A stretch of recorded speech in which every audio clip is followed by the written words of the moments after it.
Hoje é segunda, 30 de setembro. Entra no ar neste momento mais um giro de notícias com análise da 28ª rodada do Campeonato Brasileiro. O Botafogo não venceu em casa a partida contra a equipe do Grêmio, né? Teoricamente, essa é uma rodada que o Botafogo jogou como mandante, apesar do jogo não ter sido no estádio Newton Santos. E acabamos vendo a nossa diferença, que era de 3 pontos para a equipe do Palmeiras, caindo para 1 ponto. Além disso, o Fortaleza venceu seu jogo e também reduziu a diferença de 4 para 2 pontos. Mas o Glorioso, pelo menos na próxima rodada, terá algo que seus rivais estão tendo: tempo para trabalhar. Tanto o Palmeiras quanto a equipe do Fortaleza. O Fortaleza nessa semana teve 2 dias a mais de descanso que o Botafogo, já que jogou pela Copa Sul-Americana e foi eliminado pelo Corinthians. E o Palmeiras vem tendo semanas cheias desde sua eliminação na Copa Libertadores da América. O Botafogo terá uma semana cheia de trabalho para enfrentar a equipe do Atlético Paranaense sábado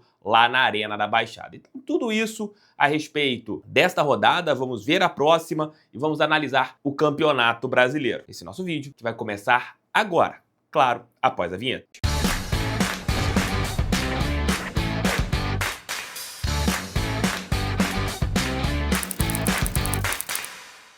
Meus amigões e minhas amigonas, esse conteúdo, como vocês sabem, é patrocinado pelo SofaScore.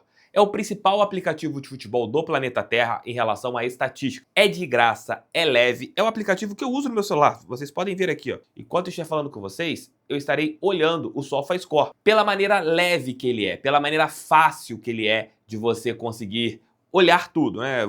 Ontem, por exemplo, o Remo subiu para a Série A junto com o Voltaço. Eu acompanhei o jogo do Remo em tempo real aqui pelo SofaScore. Se você ainda não baixou o aplicativo, vou deixar o link do SofaScore no primeiro comentário. Você pode apontar teu celular no QR Code que está aqui embaixo para vocês poderem ter esse aplicativo em seus celulares, que é inteiramente grátis. E claro, aquele pedido que eu sempre faço para vocês. O SofaScore é parceiro do canal do TEF, ele possibilita o canal do TEF de fazer as coberturas que ele tem feito. E o download é grátis, e cada download vocês ajudam demais o canal do TEF. Se você ainda não baixou o SofaScore, baixe para ajudar o canal deste careca que vos fala. Baixe, gente, é de graça. Terminou a 28ª rodada do Campeonato Brasileiro. Enquanto eu estou falando com você do lado aqui da tela, os resultados do SofaScore para vocês. Nós tivemos sábado 2 partidas, as 2 partidas dos 2 primeiros colocados. O Palmeiras, que não jogou bem, venceu a equipe do Atlético Mineiro por 2-1. Tem um pênalti que é totalmente polêmico marcado para a equipe alviverde, que nitidamente, sem o Estevão, sente muito. O alviverde venceu Vasco e Atlético Mineiro, mesmo com uma semana de trabalho, não jogando bem. E isso mostra que, se o Estevão demorar mais a voltar a vestir a camisa do Palmeiras, o time pode sofrer em alguns jogos do Campeonato Nacional, mas venceram também não jogando em sua casa. O Palmeiras, claro, teve 90-10, mas jogou no estádio Brinco de Ouro da Princesa, já que o Allianz estava reservado para um show, e acabou vencendo a equipe do Atlético Mineiro. O nosso jogo contra o Grêmio, 0-0, o Botafogo poupou alguns jogadores. Mesmo assim, poderia ter vencido a equipe gremista, já que possui mais elenco que os comandados pelo Renato Gaúcho, que não estava lá no estádio Mané Garrincha. Parabéns para a nossa torcida, que se você teve um grande público, deva-se à nossa torcida. Tivemos um gol, fizemos um gol, mas esse foi anulado em relação ao Bastos. Mas agora é focar na próxima rodada do Campeonato Brasileiro, mas esse empate fez com que o Botafogo permanecesse na liderança. Juventude 1, Red Bull Bragantino 1, Atlético Goianiense 1, Fluminense 0. Esse resultado aqui me surpreendeu. O Atlético Goianiense é o virtual rebaixado do Campeonato Brasileiro e venceu o Fluminense jogando lá em Goiânia. E o tricolor das Laranjeiras está ali no momento complicado, é a 3ª derrota consecutiva no Campeonato Nacional. E o time que eu estava ali vendo como um possível postulante, talvez brigar até por uma vaga numa Copa Sul-Americana, o tricolor de novo flerta pesado com o rebaixamento. Porém, os resultados desta rodada para as equipes ali de baixo, para quem perdeu ali embaixo, foi tranquilo, porque geral perdeu, né? Ou empatou. Foram resultados bem ruins para os times que estão ali no Z4 ou próximo ao Z4. O São Paulo venceu o Corinthians por 3-1, o Bahia venceu o Criciúma por 1-0, Vasco e Cruzeiro 1-1, Cruzeiro e Vasco no caso, né? O jogo foi lá no estádio Mineirão. O Internacional, que vem com a pipa apontada para cima, venceu a equipe do Vitória por 3-1 lá no Beira-Rio. O Internacional é favorito para mim ficar entre os 4 primeiros colocados, tá ali na briga para ficar entre as 4 primeiras equipes do campeonato, só não vai brigar por algo superior porque o técnico Roger Machado demorou a encontrar a maneira de jogar e a distância ficou um pouco grande para os 3 primeiros colocados.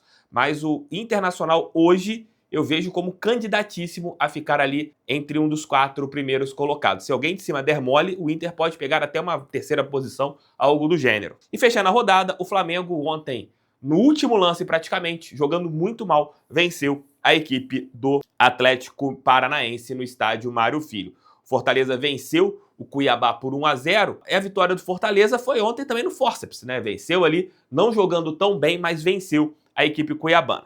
Com isso, colocando na tela para vocês, mas antes você vai deixar seu like, vai se inscrever no canal, vai compartilhar esse vídeo em seus grupos WhatsApp, essa análise da tabela do Campeonato Brasileiro, e também vai baixar o SofaScore, o link está aqui embaixo no primeiro comentário. A tabela é a seguinte, mas eu gosto sempre de colocar para vocês aqui na tela os times que estão com jogos a menos. O Flamengo ainda tem um jogo a menos que é contra o Internacional e hoje virou meio que um duelo direto, né? O Flamengo tem 48 pontos e o Internacional tem 45. Se o Internacional vencer esse jogo a menos, vai chegar aos 48 pontos e ficará com a mesma pontuação da equipe rubro-negra. E são as 2 equipes hoje com um jogo a menos. Eu acredito que esse jogo entre Flamengo e Internacional aconteça quando os jogos da Libertadores e Copa Sul-Americana acontecerem, né? Porque o Flamengo foi eliminado da Copa Libertadores e o Internacional da Copa Sul-Americana, é o intervalo de datas que você consegue encaixar esse jogo. O Vasco tem um jogo a menos, o Grêmio tem um jogo a menos, o Atlético Paranaense 2 jogos a menos, o Fluminense um jogo a menos e o Cuiabá um jogo a menos. A situação ali das equipes com jogos a menos, cada rodada que passa, cada data FIFA, cada data de Copa do Brasil,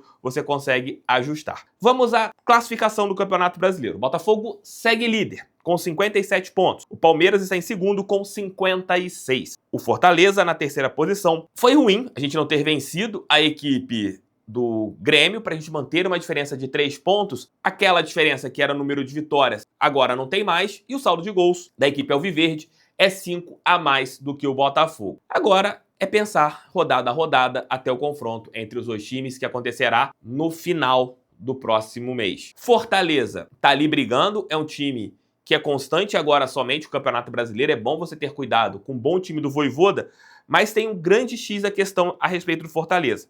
Em casa, é uma equipe que já fez 39 pontos, mas o Palmeiras fez 34 e o Botafogo 32. Porém, fora de casa, o Fortaleza tem a 7ª melhor campanha. É um time que joga muito bem em casa, tem conseguido utilizar o Castelão como o grande ponto de arrancada, mas fora do Castelão não tem pontuado bem. Ao contrário de Botafogo e Palmeiras. Botafogo tem a 3ª melhor campanha como mandante, com 2 pontos a menos do que o Palmeiras. E fora de casa, o Botafogo tem a melhor campanha como visitante e o Palmeiras tem a 2ª melhor campanha como visitante, com 3 pontos a menos. Com isso, Botafogo e Palmeiras conseguem ter campanhas similares como mandante e visitante. Já o Fortaleza é excelente, o melhor do Brasil como mandante, é o melhor mandante da Série A, mas é o 7º melhor visitante. Isso pode fazer a diferença até a reta final do Campeonato Brasileiro. Se o Fortaleza pensa em título, tem que evoluir como visitante e tomara que não evolua.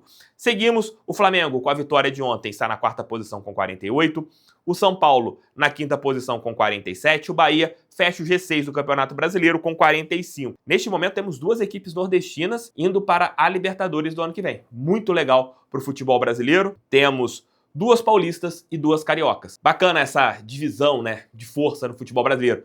A CBF não quer, né? Muitos não querem no futebol brasileiro. Mas você tendo essa divisão de forças é muito especial para o nosso futebol, que mostra que não precisa ser centralizado. Alô, UOL, em São Paulo, pode ser dividido em todas as partes do Brasil. Na 7ª posição, o Internacional, que eu coloquei aqui, tem um jogo a menos e, para mim, é favorito a ficar com uma vaga entre os 4 primeiros colocados, ali, né, depois de Botafogo, Palmeiras e Fortaleza. O Cruzeiro, que já teve mais à frente, hoje está na 8ª posição, com 43 pontos, e eu acho que tem jogado todas as suas forças para ser campeão da Copa Sul-Americana e, com isso, conseguir uma vaga na Libertadores do ano que vem. Na 9ª posição, Vasco, com 36. Na 10ª, Atlético Mineiro, que se não ganhar a Copa Libertadores ou a Copa do Brasil, Libertadores vai ganhar não, pelo Campeonato Brasileiro, uma vaga para a Libertadores passa a se tornar um pouco mais difícil para a equipe mineira. Cara, daqui para baixo que eu vou falar com vocês, do Bragantino para baixo, vejo todo mundo brigando por 2 vagas de rebaixamento. Na 11ª, Red Bull com 33 pontos. Na 12ª,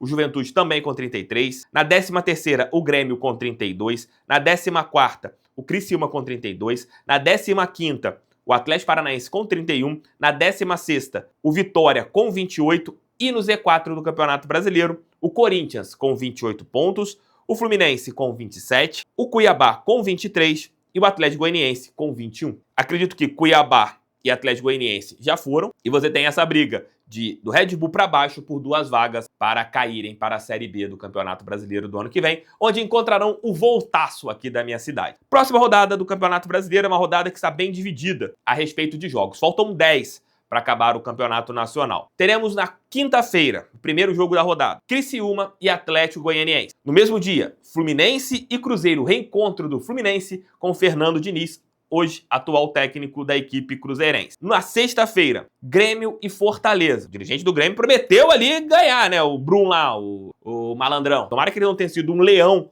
contra o Botafogo no último sábado e virem um gatinho contra o Fortaleza na Arena. E lembrando, vocês vão ver aqui, os 3 primeiros colocados jogarão fora de casa. Mas o primeiro a entrar em campo é o Fortaleza. Se o Fortaleza vencer, dorme na liderança do Campeonato Brasileiro, porque Botafogo e Palmeiras jogarão, vou falar agora com vocês, no mesmo horário, no sábado. O Botafogo visita o Atlético Paranaense, que historicamente é um estádio onde a gente não tem bons resultados, e tá na hora de mudar isso. O Botafogo hoje tem mais time que o Atlético Paranaense, tem uma semana de trabalho, e sempre que o técnico Arthur Jorge pode colocar força máxima e com trabalho, o time consegue render muito bem. Espero que isso aconteça contra o Furacão lá na Arena da Baixada e o Botafogo vença essa equipe. É um jogo difícil pelo estádio. Como repito o que eu falei, historicamente a gente não consegue ter bons resultados lá, que isso mude no próximo sábado. Red Bull, Bragantino e Palmeiras. Red Bull é um time que está sem asas, né? Pegando o patrocinador deles como exemplo. E o Palmeiras está ali em viés alto no Campeonato Nacional. Tomara que a equipe de Bragança Paulista consiga pelo menos um empate para dar uma segurada na equipe alviverde, mas eu acho muito difícil. Eu acho que o Palmeiras, dos 3 primeiros colocados, aquele que tem mais condições de vencer o jogo, pelo rival ser local, um time que está mal no Campeonato Brasileiro. Já Botafogo pega o Atlético Paranaense, que luta contra o rebaixamento e deve lotar a Arena da Baixada, vai ser um jogo muito difícil. O Botafogo tem que minimamente pontuar. E o Fortaleza pega o Grêmio, que eu também não acredito, pelo histórico recente do Fortaleza, fora de casa, que também vença a equipe do Tricolor Gaúcho. Eu coloco ali o Palmeiras como o favorito dos 3 primeiros colocados a vencer a próxima rodada do Campeonato Brasileiro. Seguindo os jogos, Atlético Mineiro e Vitória, Cuiabá e São Paulo, Corinthians e Internacional, Bahia e Flamengo e Vasco da Gama e Juventude. Dito tudo isso, que o Botafogo consiga vencer o jogo, que é daqueles que, quando a gente faz a análise inicial do Campeonato Brasileiro, a gente coloca assim, um empate tá ótimo nesse jogo aqui. Que a gente mude esse empate ótimo para uma vitória excelente. A gente tem que vencer o Atlético Paranaense fora de casa, porque nós não vencemos em casa no primeiro turno, onde a equipe do Cuca talvez tenha feito a melhor partida deles do Campeonato Brasileiro, e que a gente vença com essa semana de trabalho, o time com totais condições físicas para conseguir essa vitória do Campeonato Brasileiro. É isso, esse nosso conteúdo também teve o apoio de Mais Ágil. Se você está em busca da sua antecipação do fundo de garantia, procure a equipe da Mais Ágil. Vou deixar aqui na nossa descrição o contato da Mais Ágil para vocês tirarem todas as suas dúvidas com a equipe que é muito bem treinada. E claro, você só vai antecipar o seu fundo de garantia se tudo for explicado para vocês de uma maneira bem ampla e bem ágil. O vídeo ficou um pouquinho longo, mas eu acho que deu pra gente tratar muito bem essa rodada. Galera, beijos, fiquem com Deus, tamo juntos, fogo neles, pra cima deles, fogão, sempre fogão. Valeu, fui!